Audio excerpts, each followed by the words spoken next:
बिस्मिल्लाहिर्रहमानिर्रहीम। अस्सलाम वालेकुम वरहमतुल्लाहि वबरकातुहू। आबिद राजा चैनल की तरफ से आज मैं अपने दोस्तों को रसूल अल्लाह सल्लल्लाहु अलैहि वआलिहि वसल्लम का एक बहुत ही प्यारा फरमान बताऊंगा। आपने इस फरमान को आगे ज़रूर शेयर करना है। तो शुरू करते हैं। बिस्मिल्लाहिर्रहमानिर्रहीम।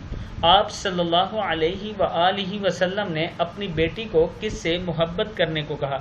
एक मर्तबा आप सल्लल्लाहु अलैहि वआलिहि वसल्लम ने हज़रत फ़ातिमा रज़ी अल्लाह ताला अन्हा से फरमाया कि ए प्यारी बेटी, क्या तुम इससे मोहब्बत नहीं करोगी जिससे मैं मोहब्बत करता हूँ?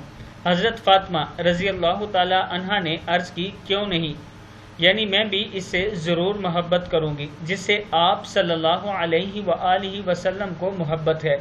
तो आप सल्लल्लाहु अलैहि वआलिहि वसल्लम ने फरमाया, सो तुम इस आयशा से मोहब्बत करो।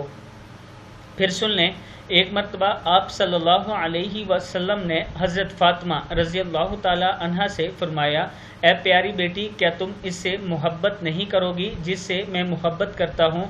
हज़रत फ़ातिमा रज़ी अल्लाह ताला अन्हा ने अर्ज़ की, क्यों नहीं, यानी मैं भी इससे ज़रूर मोहब्बत करूँगी जिससे आपको मोहब्बत है। तो आप सल्लल्लाहु अलैहि वआलिहि वसल्लम ने फरमाया, सो तुम इस आयशा से मोहब्बत करो। तो दोस्तों, यहाँ पर मैं आप दोस्तों से अर्ज़ करूँगा कि आप सल्लल्लाहु अलैहि वआलिहि वसल्लम को हज़रत आयशा से इतनी मोहब्बत थी कि अपनी बेटी से भी ये फरमाया। तो वो लोग सोच लें जो आज हज़रत आयशा की गुस्ताखी करते हैं, कल नबी अकरम सल्लल्लाहु अलैहि वआलिहि वसल्लम के सामने कैसे हाजिर होंगे और हज़रत फ़ातिमा के सामने कैसे हाजिर होंगे। वो भी फरमा रही हैं कि क्यों नहीं, मैं भी उससे ज़रूर मोहब्बत करती हूँ जिससे आप सल्लल्लाहु अलैहि वआलिहि वसल्लम मोहब्बत करते हैं। तो इससे पहले जो कुछ हुआ उससे तौबा इस्तग़फ़ार कर लें, आज के बाद ये गलती ना करें। किताब का हवाला ये नीचे मौजूद है, आप दोस्त देख सकते हैं। अस्सलामु अलैकुम वरहमतुल्लाहि वबरकातुहू।